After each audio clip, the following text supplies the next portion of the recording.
Imaginez un instant.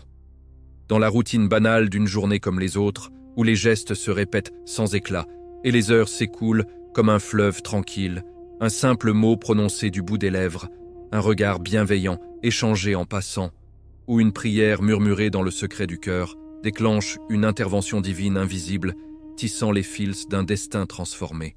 Et si ces moments ordinaires, ceux que nous vivons sans y prêter attention, étaient les théâtres discrets où Allah agit sans être vu, changeant le cours de nos vies avec une sagesse infinie? Restez avec moi jusqu'au bout, car cette histoire, puisée dans la profondeur des récits islamiques anciens et des enseignements coraniques, pourrait bien révéler les miracles cachés dans votre propre quotidien. Avant de nous immerger ensemble dans ce récit émouvant inspiré des versets éternels du Coran et des traditions authentiques du prophète, que la paix et les bénédictions soient sur lui, je vous invite chaleureusement à vous abonner à cette chaîne pour découvrir d'autres histoires qui élèvent l'âme et nourrissent la foi. Et si ces mots touchent votre cœur, partagez-les avec vos proches, un geste ordinaire qui pourrait, sans que vous le voyiez, illuminer une vie. Allons-y maintenant. Laissez les paroles vous envelopper comme une brise apaisante. Il était une fois dans une ville animée des temps anciens, nichée au creux d'une vallée fertile, où les oliviers centenaires étendaient leurs branches noueuses vers un ciel azur et où les marchés bruissaient du va-et-vient incessant des marchands, des artisans et des pèlerins, un homme nommé Karim.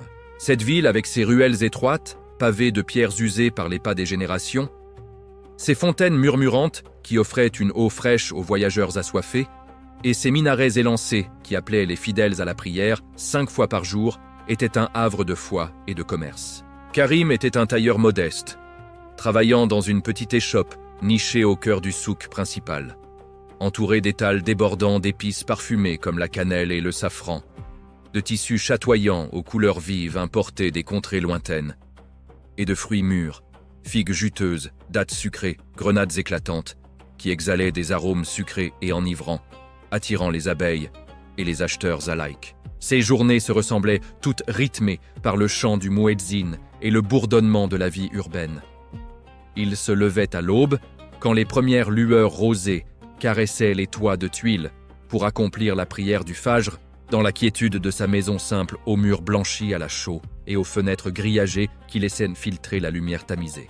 Puis, il marchait d'un pas régulier vers son atelier, saluant les voisins avec un sourire discret et un salam alaikoum chaleureux, échangé comme un rituel quotidien qui renforçait les liens communautaires. Sa famille, sa femme patiente et pieuse, qui veillait sur leur foyer avec une tendresse infinie, préparant des repas nourrissants à base de lentilles, de pain frais et d'herbes du jardin, et leurs 4 enfants, 3 garçons pleins d'énergie qui couraient dans les ruelles en jouant à des jeux ancestraux, et une fille aux rêves poétiques qui aimait réciter des versets coraniques, dépendait entièrement de son labeur quotidien.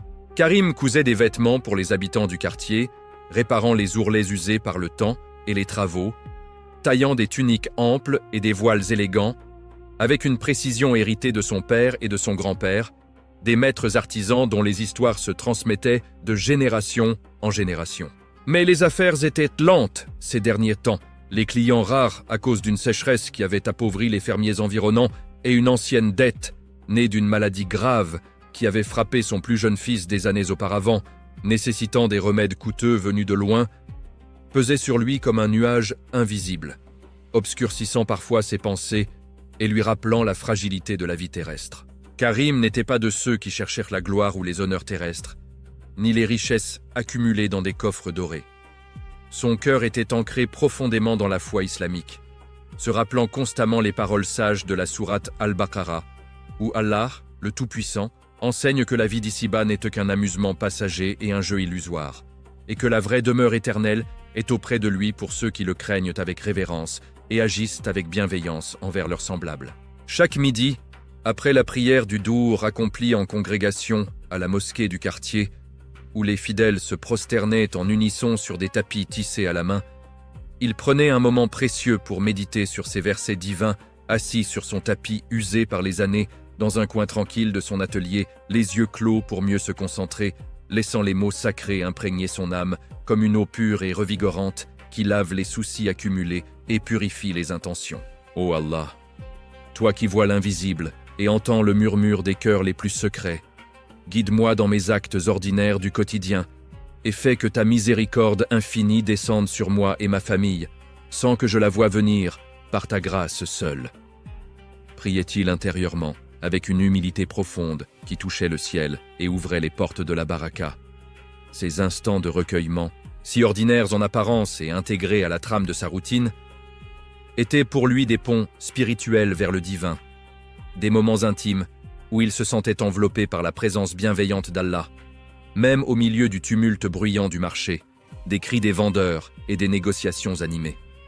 Un après-midi ordinaire, alors que le soleil dardait ses rayons chauds et impitoyables sur les ruelles pavées, faisant danser la poussière fine dans l'air chaud et créant des mirages tremblants sur les murs, Karim vit entrer dans son échoppe un vieil homme voûté par les ans, aux vêtements râpés et poussiéreux, au regard fatigué, mais empreint d'une sagesse tranquille. L'étranger, un voyageur venu d'une contrée lointaine et montagneuse pour visiter la mosquée sacrée de la ville, un lieu de pèlerinage renommé pour ses reliques et ses savants, cherchait un endroit calme pour se reposer un instant et réparer sa cape déchirée par les ronces épineuses du chemin ardu qu'il avait parcouru. Karim, sans un mot superflu ni une hésitation, l'invita à s'asseoir sur un coussin élimé mais confortable, lui offrit une tasse de thé fumant infusé à la menthe fraîche cueillie ce matin-là, dont l'arôme revigorant emplit l'air, et se mit immédiatement à l'ouvrage avec ses aiguilles agiles et son fil robuste. Tandis qu'il cousait avec soin, renforçant les coutures et reprisant les accrocs, il écouta patiemment le récit du vieil homme. Des épreuves traversées sur la route sinueuse, des nuits passées sous les étoiles scintillantes à méditer sur la création divine, et des leçons apprises dans la solitude profonde du désert. Karim se rappelait en cet instant les enseignements profonds de la sourate Al-Insan, où Allah loue avec éloquence ceux qui par amour pur pour lui et sans attente de récompense nourrissent le pauvre affamé l'orphelin démuni et le captif en détresse même lorsque eux-mêmes font face à des besoins pressants. Que ce petit service anodin soit accompli pour la face d'Allah seul, pensa-t-il en silence, accomplissant son geste sans attente de gratitude ou de retour, comme un acte ordinaire parfaitement intégré à sa routine quotidienne de bienveillance.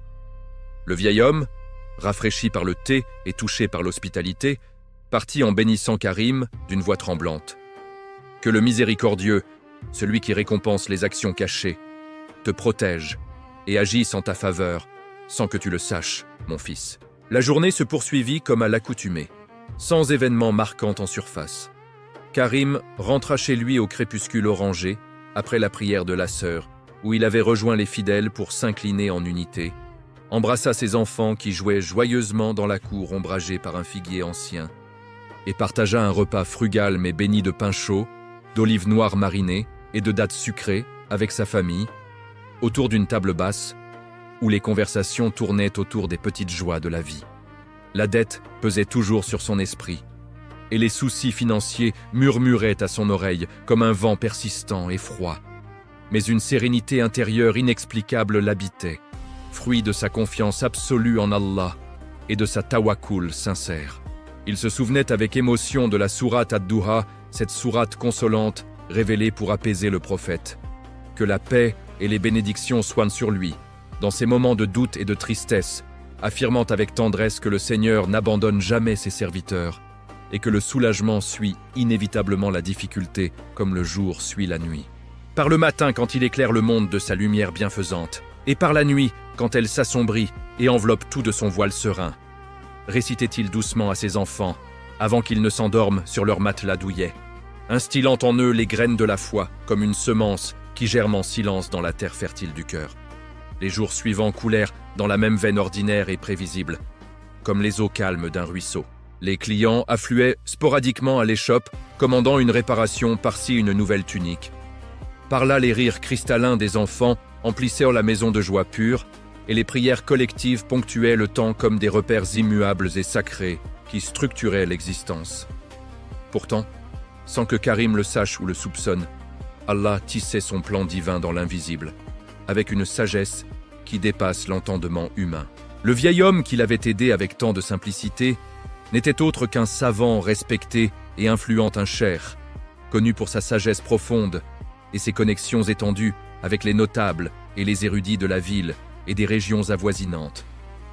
Touché au plus profond de son cœur par la générosité discrète et désintéressée de ce tailleur simple et humble, il parla de lui lors d'une assemblée solennelle à la grande mosquée, décrivant avec émotion comment un acte ordinaire et banal avait illuminé sa journée difficile et ravivé sa foi en la bonté humaine. Parmi les auditeurs attentifs se trouvait un riche marchand prospère, propriétaire de caravanes qui sillonnait les routes du commerce, ému par l'histoire touchante qui résonnait avec les valeurs islamiques de l'hospitalité et de la charité, qui décida sur le champ d'envoyer à Karim une commande importante et inattendue.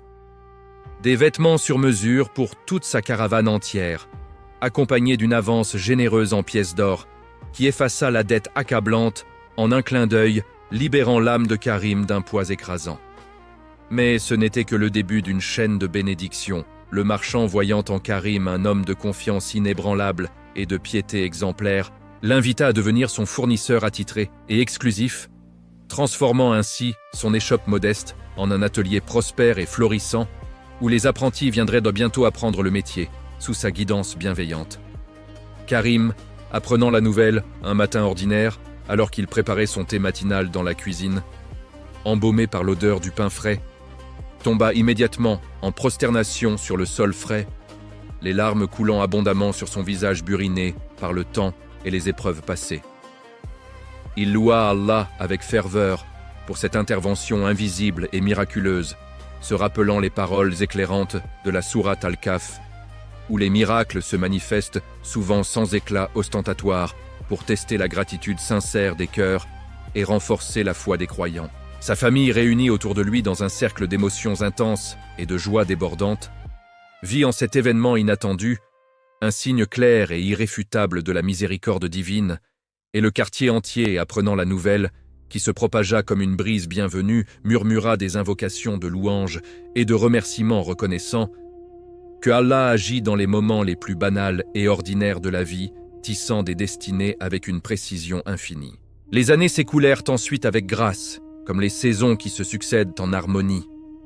Et Karim devint un pilier respecté de la communauté, non par sa richesse modérée et honnêtement acquise, mais par sa piété exemplaire et sa sagesse partagée. Il enseignait à ses enfants maintenant grandis et aux jeunes du souk l'importance vitale des actes quotidiens et discrets. Une aide offerte sans fanfare ni reconnaissance publique, une dua prononcée en marchant dans les ruelles animées, un pardon accordé en silence à celui qui a offensé. Il citait souvent la sourate Al-Ma'oun, avertissant avec douceur contre la négligence des petites charités quotidiennes et des actes de bienveillance, et rappelait que la foi se nourrit et grandit dans l'ordinaire de la vie, comme un arbre robuste, qui pousse sans bruit ses racines, s'enfonçant profondément dans le sol de la conviction. Au fil du temps qui passe inexorablement, Karim transforma son atelier agrandi en un lieu de rassemblement spirituel chaleureux, où les artisans voisins et les marchands fatigués venaient après la prière du Maghrib, quand le soleil se couchait, en un spectacle de couleurs flamboyantes, pour discuter des versets coraniques et partager des réflexions profondes.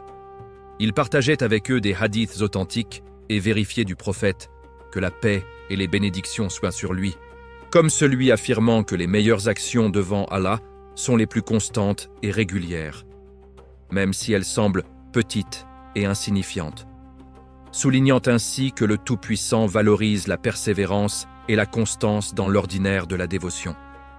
Ses enfants grandirent imprégnés de cette sagesse ancestrale. L'aîné reprit l'atelier avec une intégrité sans faille, gérant les affaires avec honnêteté et équité. Le cadet devint un récitateur émérite du Coran, sa voix mélodieuse résonnant lors des rassemblements. Le benjamin, un enseignant dévoué qui transmettait le savoir aux plus jeunes, et la fille, une guide spirituelle pour les femmes du quartier, leur apprenant la sourate An-Nour sur la pureté du cœur et la lumière intérieure qui guide les pas. Karim méditait souvent seul sur la sourate Youssouf, où Allah élève le prophète Joseph de la profondeur de la prison à la hauteur du pouvoir par des événements invisibles et orchestrés divinement, enseignant que les plans divins se déploient subtilement dans le quotidien, souvent sans que nous en ayons conscience. Il encourageait toute la communauté à observer attentivement les signes discrets de la miséricorde. Une pluie inattendue qui arrose les jardins après une dua fervente, une rencontre fortuite dans le souk qui résout un problème longtemps insoluble, rappelant les versets de la sourate Al-Anfal, où la victoire et le succès viennent ultimement d'Allah seul, indépendamment des efforts humains apparents. Les saisons changeaient avec régularité, apportant avec elles des leçons nouvelles et des opportunités de croissance spirituelle. En hiver, quand le froid mordant enveloppait la ville comme un manteau glacé, forçant les habitants à se blottir autour des braseros crépitants, Karim organisait des distributions généreuses de vêtements chauds et de couvertures, citant la sourate Al-Tawbah sur la charité qui purifie l'âme des impuretés et rapproche du Créateur. Au printemps, quand les fleurs éclosaient en un tapis multicolore et que l'air s'emplissait du chant des oiseaux migrateurs, il comparait cela au verset de la sourate Al-Hadid, où la vie terrestre est décrite comme une pluie bienfaisante qui fait verdir la terre aride, symbolisant comment les actes ordinaires et constants portent des fruits abondants au fil du temps. Ses voisins, inspirés par son exemple vivant, adoptaient progressivement ces pratiques pieuses, transformant le souk entier en un havre de fraternité islamique où l'entraide était la norme. Karim racontait fréquemment des histoires édifiantes des compagnons du prophète, comme celle d'Abou Bakr, que Allah soit satisfait de lui, qui aidait les nécessiteux en secret, sans chercher la gloire, ou de Bilal, l'ancien esclave, dont la foi inébranlable dans l'ordinaire de sa dévotion le mena à la gloire éternelle comme premier muezzin. Il insistait sur les enseignements de la sourate Al-Hujurat, promouvant l'unité communautaire, l'évitement des rumeurs malveillantes et le respect mutuel, et sur la sourate Al-Fatiha, cette clé essentielle de toute invocation quotidienne qui ouvre les portes de la guidance divine. Un soir mémorable sous un ciel étoilé, où les constellations semblaient narrer les histoires des prophètes, Karim rassembla sa famille élargie pour réfléchir ensemble à la sourate Az-Zumar, où Allah promet une issue favorable et une récompense aux pieux qui persévèrent. Il expliquait avec patience que les moments ordinaires de la vie sont en réalité des tests subtils, comme dans la sourate Al-Balad, où gravir des montées raides par la foi et les bonnes actions mène à la libération spirituelle. Sa vie, autrefois marquée par les soucis banals et les épreuves quotidiennes, devint un témoignage vivant et inspirant que Allah agit sans être vu, changeant les cœurs humains avant de transformer les circonstances extérieures. Les villageois et les pèlerins de passage venaient l'écouter avec avidité, apprenant la sourate Al-Asr sur le temps précieux qui s'écoule comme du sable entre les doigts, et la sourate Al-Furqan, qui décrit les serviteurs humbles du miséricordieux, ceux qui marchent modestement sur terre et passent les nuits en prière et en prosternation. Et vous, cher auditeur, tandis que ce récit s'achève en douceur comme une mélodie apaisante, laissez-le imprégner votre âme comme une rosée matinale rafraîchissante qui nourrit la terre. Ces moments ordinaires où Allah agit sans être vu ne sont pas des légendes lointaines confinées aux livres anciens. Ils se produisent en ce moment même dans votre vie quotidienne, dans chaque prière accomplie avec sincérité, chaque sourire offert à un inconnu, chaque acte de patience face à l'adversité. Souvenez-vous des paroles réconfortantes de la sourate Kaf. Allah est plus proche de vous que votre veine jugulaire, observant chaque battement de cœur et répondant en silence à vos invocations. Que cette leçon fortifie votre cœur, vous invitant à embrasser l'ordinaire avec une foi renouvelée, transformant ainsi votre destin par sa grâce, invisible et infinie. Qu'Allah nous guide tous sur le chemin droit, nous accorde sa miséricorde abondante et nous protège des illusions de ce monde. Amin. Pour étendre ce récit à la longueur souhaitée, approfondissons les réflexions spirituelles et les descriptions immersives, en puisant davantage dans la richesse infinie de la sagesse coranique et des traditions prophétiques. Imaginez Karim des années plus tard, assis dans son atelier élargi et animé, contemplant les tissus empilés en piles ordonnées, se remémorant avec gratitude la sourate Al-Qasas où le prophète Moïse, que la paix soit sur lui, trouve refuge et guidance par un acte ordinaire de bonté au puits de Madian. Il enseigne à ses apprentis que les rencontres apparemment hasardeuses sont en vérité divinement orchestrées, comme l'affirme la sourate Al-An'am sur la guidance qui vient à ceux qui cherchent sincèrement. Les enfants du quartier, rassemblés autour de lui lors des après-midi libres, apprennent la sourate Al-Kafirun sur la tolérance envers les croyances d'autrui, et la sourate An-Nisa sur l'équité et les droits des femmes dans l'islam. Le souk fleurit sous l'influence de ces enseignements, avec des cercles d'études réguliers sur la sourate Al-Isra, appelant à l'humilité et à la modération dans la marche sur terre. Karim cite souvent des hadiths sur l'intention pure qui élèvent les actes, comme celui où le prophète explique que les actions dépendent des intentions du cœur, et sur la charité qui éteint les péchés, comme l'eau éteint le feu ardent. En été, quand la chaleur accablante fait fondre les ombres, il distribue de l'eau fraîche aux passants, rappelant la sourate An-Nahl sur les merveilles de la création divine. Des abeilles aux nuages porteurs de pluie. Sa femme, pilier silencieux et indispensable de sa vie, incarne les versets de la sourate Ar-Rum sur l'amour conjugal et la tranquillité des cœurs comme un signe divin parmi les signes. Les caravanes qui arrivent régulièrement apportent non seulement des marchandises précieuses, mais aussi des nouvelles du monde extérieur, permettant à Karim d'enseigner la sourate Al-Hadid sur l'investissement spirituel, pour l'au-delà où le fer et l'or sont métaphores de la force et de la tentation. Ainsi, l'histoire de Karim illustre magnifiquement que la foi, ancrée dans l'ordinaire, invite les miracles invisibles à se manifester. Elle nous appelle tous à examiner nos routines quotidiennes avec un regard neuf. Une lecture coranique matinale qui illumine la journée. Une aide anonyme offerte à un voisin dans le besoin. Une patience stoïque face aux épreuves qui polissent l'âme. La sourate Al-Ghafir promet l'exaucement des invocations humbles et persistantes, rappelant que Allah répond à ceux qui l'appellent avec sincérité. Que ce récit nourrisse votre esprit assoiffé, fortifiant votre lien intime avec Allah dans le banal du quotidien, transformant chaque instant en une opportunité de rapprochement divin. Enrichissons encore ce tapestry narratif avec des parallèles inspirants tirés des récits coraniques et prophétiques. Comme le prophète Job, que la paix soit sur lui, dans la sourate Al-Anbiya, endurant des souffrances inimaginables, avec une foi inébranlable jusqu'à la guérison divine. Ou Abraham, que la paix soit sur lui, dans la sourate Al-Baqarah, construisant la Kaaba sacrée par des actes simples d'obéissance et de soumission. Karim organise des nuits spéciales pendant le mois béni de Ramadan, avec des récitations collectives de la sourate Al-Qadr sur la nuit du destin. Cette nuit invisible, mais puissante, où les décrets sont décidés. Les jeunes du souk apprennent la sourate Al-Mulk pour une protection nocturne contre les tourments de la tombe, récitée chaque soir avant le sommeil. Sa fille, devenue une enseignante respectée, guide les femmes du quartier à travers la sourate Mariam sur la piété féminine exemplaire de Marie. Que la paix soit sur elle et sa dévotion. Le village entier, autrefois un simple marché, devient un modèle vivant de communauté islamique, prouvant que Allah élève les sociétés par l'ordinaire des bonnes actions accumulées, comme des briques posées une à une pour bâtir une forteresse de foi. Karim, dans ses moments de solitude, réfléchit aux versets de la sourate Al-Buruj sur les compagnons du fossé qui endurèrent le martyre avec patience, ou à la sourate Al-Infitar, sur le jour où le ciel se fendra, rappelant la fugacité de ce monde. Il encourage les marchands à pratiquer le commerce honnête, citant la sourate Al-Mutaffifin contre la fraude dans les mesures.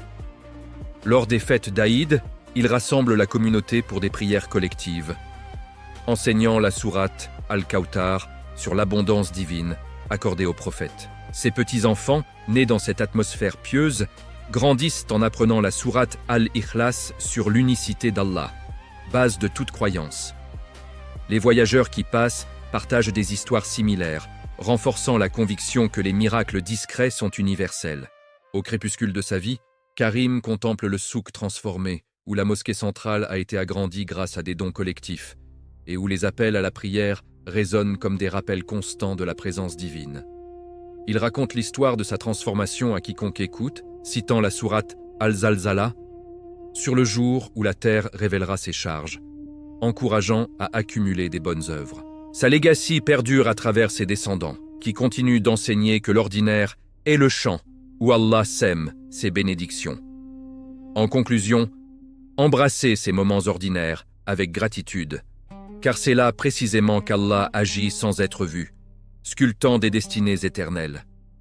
Que sa paix, sa miséricorde et ses bénédictions soient sur vous tous, guidant vos pas dans la lumière de la foi. Amen.